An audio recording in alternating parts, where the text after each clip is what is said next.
छत्रपति शिवाजी की सेना में महार सैनिक, स्काउट तथा जासूसी कामों में लगाए जाते थे। प्रथम विश्व युद्ध के दौरान 1917 में पहली बार 111 महार का उदय हुआ, पर युद्ध खत्म होने के बाद उसका विलय 71 पंजाब रेजिमेंट में हो गया था। डॉक्टर भीमराव अंबेडकर ने महारों की स्थिति सुधारने के लिए डिफेंस काउंसिल में अपील की।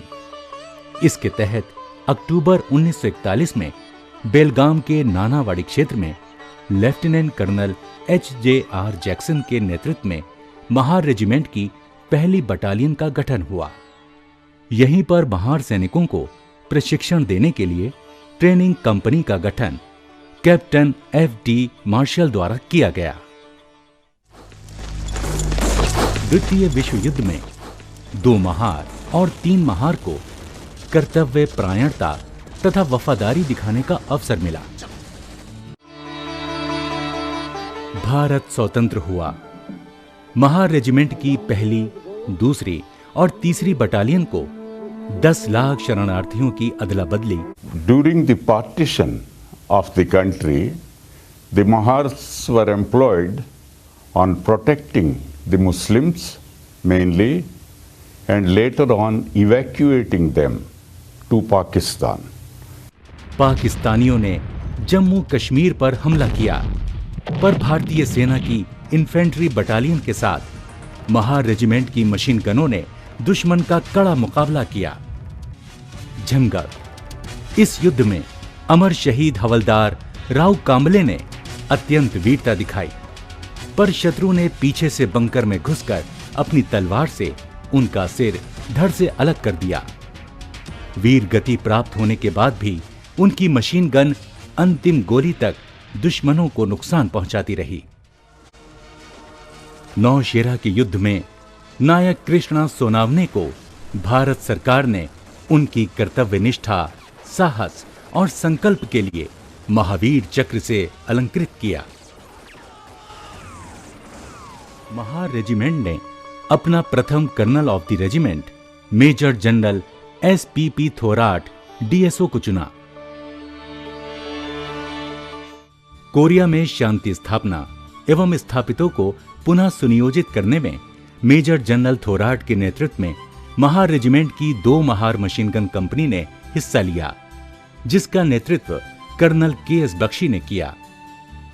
शांति सेना की कामयाबी के लिए मेजर जनरल S.P.P. थोराट को पद्मश्री से सम्मानित किया गया। संयुक्त राष्ट्र के आह्वान पर भारतीय सेना को आंतरिक स्थिति को संभालने तथा शांति स्थापना हेतु कांगो भेजा गया। इसमें 4 महार के लेफ्टिनेंट O.P. बांगिया को वीर चक्र से सम्मानित किया गया। उधर पूर्वी क्षेत्र में सिक्किम और नेफा पर चीनियों ने हमला किया, पर 1, 6 और 7 महार की मशीन गन डिटैचमेंट ने जमकर मुकाबला किया।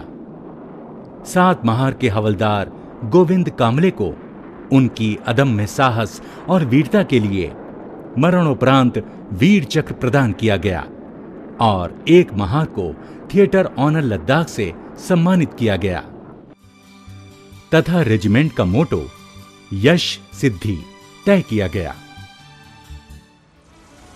पाकिस्तानी सेना ने कच्छ के इलाके पर भयंकर आक्रमण किया। 1 महार के कर्नल कृष्णा स्वामी सुंदर जी ने इसे विफल कर दिया।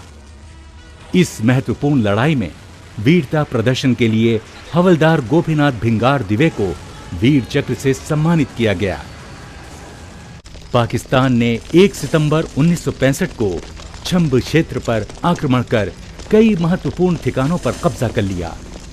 विपरीत और प्रतिकूल परिस्थितियों का सामना करते हुए लेफ्टिनेंट कर्नल गुरबंस सिंह सांगा और उनके जवानों ने 3 सप्ताह तक घोर युद्ध किया और कालीधार पहाड़ियों को बचाए रखा। साथ में पाकिस्तानियों की सेना को भारी नुकसान भी पहुंचाया। लेफ्टिनेंट कर्नल गुरबंस सिंह सांगा को उच्च कोटि के नेतृत्व के लिए महावीर चक्र प्रदान किया गया। इसी लड़ाई में अखनूर क्षेत्र के जोड़िया कलित इलाके में लेफ्टिनेंट कर्नल DN सिंह की कमांड में 9 महार ने दुश्मन को भगाने में अद्भुत रण कौशल का परिचय दिया। पाकिस्तानी सेना ने पंजाब के खेमकरण इलाके में हमला बोल दिया। दो महार ने जोरदार हमले से उनके होश उड़ा दिए। यहीं पर नायब सूबेदार भीवा सिंह अंबोरे को उनकी बहादुरी के लिए वीर चक्र प्रदान किया गया। 10 महार के सीओ ARH वजीना के आदेश मिलने पर हमारी सेना ने पाकिस्तान के इलाकों पर कब्जा कर लिया। इस शानदार कार्रवाई पर उन्हें वीर चक्र से सम्मानित किया गया। इस बार युद्ध पूर्वी और पश्चिमी सीमाओं पर लड़ा गया।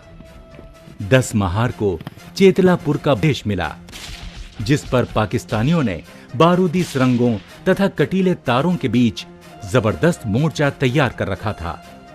पलटन के सीओ कर्नल HR सिंह के आह्वान पर सिपाही अनसुईया प्रसाद ने अपने आप को स्वेच्छा से आत्मघाती दस्ते के रूप में तैयार किया और गोलियों की परवाह किए बगैर बंकर में घुस गए और बंकर को बर्बाद कर दिया।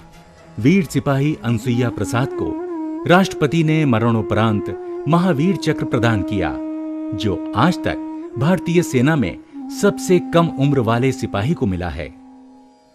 पाकिस्तानी क्षेत्र के नया चोर इलाके में पर्वत अली पर 2 महार ने जबरदस्त मुठभेड़ करके कब्जा कर लिया।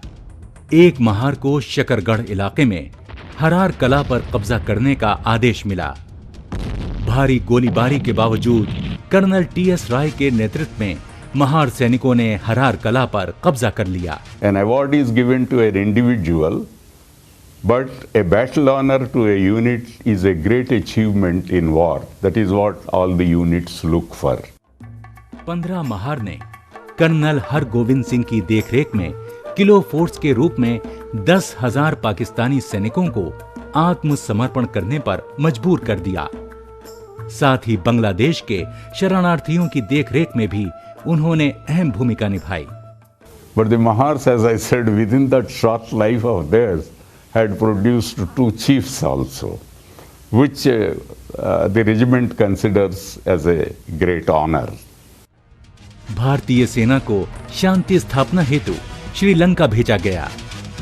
महार रेजिमेंट की 4, 8, 13, 19 और 108 टीए बटालियनों को LTT उग्रवादियों का दमन करने के लिए तैनात किया गया। इस ऑपरेशन के दौरान भारतीय सेना के सर्वोच्च वीरता पदक परमवीर चक्र से 8 महार रेजिमेंट के मेजर रामास्वामी परमेश्वरम को मरणोपरांत सम्मानित किया गया। मेजर रामास्वामी परमेश्वरम एक सफल तलाशी अभियान से लौट रहे थे कि अचानक LTT उग्रवादियों ने घात लगाकर उनकी टुकड़ी पर हमला कर दिया। अपनी युद्ध सफलता और सूझबूझ से निर्भीक, निडर परमेश्वरम ने उग्रवादियों को घेरे में ले लिया। आमने सामने की लड़ाई में उनके सीने पर गोलियां लगीं। अपने घाव और बहते हुए खून की परवाह न करते हुए LTT उग्रवादियों की राइफल्स छीनकर एक के बाद एक 5 उग्रवादियों को उन्होंने मौत के घाट उतार दिया।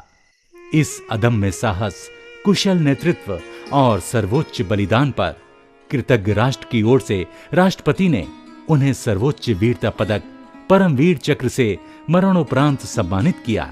इसी ऑपरेशन में मेजर PC गणपति को महावीर चक्र से सम्मानित किया गया। युद्ध के अलावा खेल कूदों में भी रेजिमेंट के नौजवानों ने न सिर्फ भारतीय सेना का गौरव बढ़ाया है, बल्कि राष्ट्र का प्रतिनिधित्व भी किया है। रेजिमेंट के जाने माने निशानेबाजों ने 3 बार आर्मी राइफल एसोसिएशन प्रतियोगिता जीतकर सेना में रिकॉर्ड कायम किया।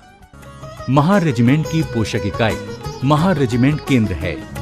इस केंद्र से प्रतिवर्ष 1500 रिक्रूट प्रशिक्षण पाते हैं। इसमें कोर्स के अलावा शारीरिक प्रशिक्षण और निशानेबाजी पर विशेष ध्यान दिया जाता है। महार रेजिमेंट ने अपने भूतपूर्व सैनिकों के लिए पुनर्वास शाखा और एल्डर्स होम का भी निर्माण किया। इसके अलावा यहाँ पर युद्ध में शहीद जवानों के बच्चों के लिए वॉर मेमोरियल बॉयज हॉस्टल भी है और साथ में स्कूल भी है, जिसमें शहीद जवानों के बच्चों का विशेष ध्यान रखा जाता है। My only message is that your duty is to fight and win the war. Nothing else matters.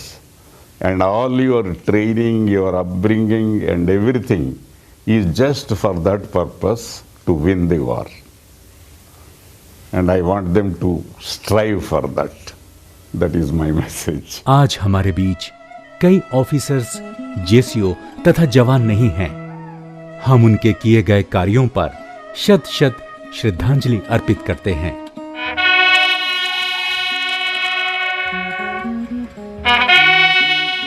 हमारा विश्वास है कि महार रेजिमेंट की भावी पीढ़ियां रेजिमेंट को न सिर्फ आगे ले जाएंगी, बल्कि महार रेजिमेंट का नया इतिहास भी रचेंगी, जिससे हमारा ये ध्वज सदा सदा लहराता रहेगा।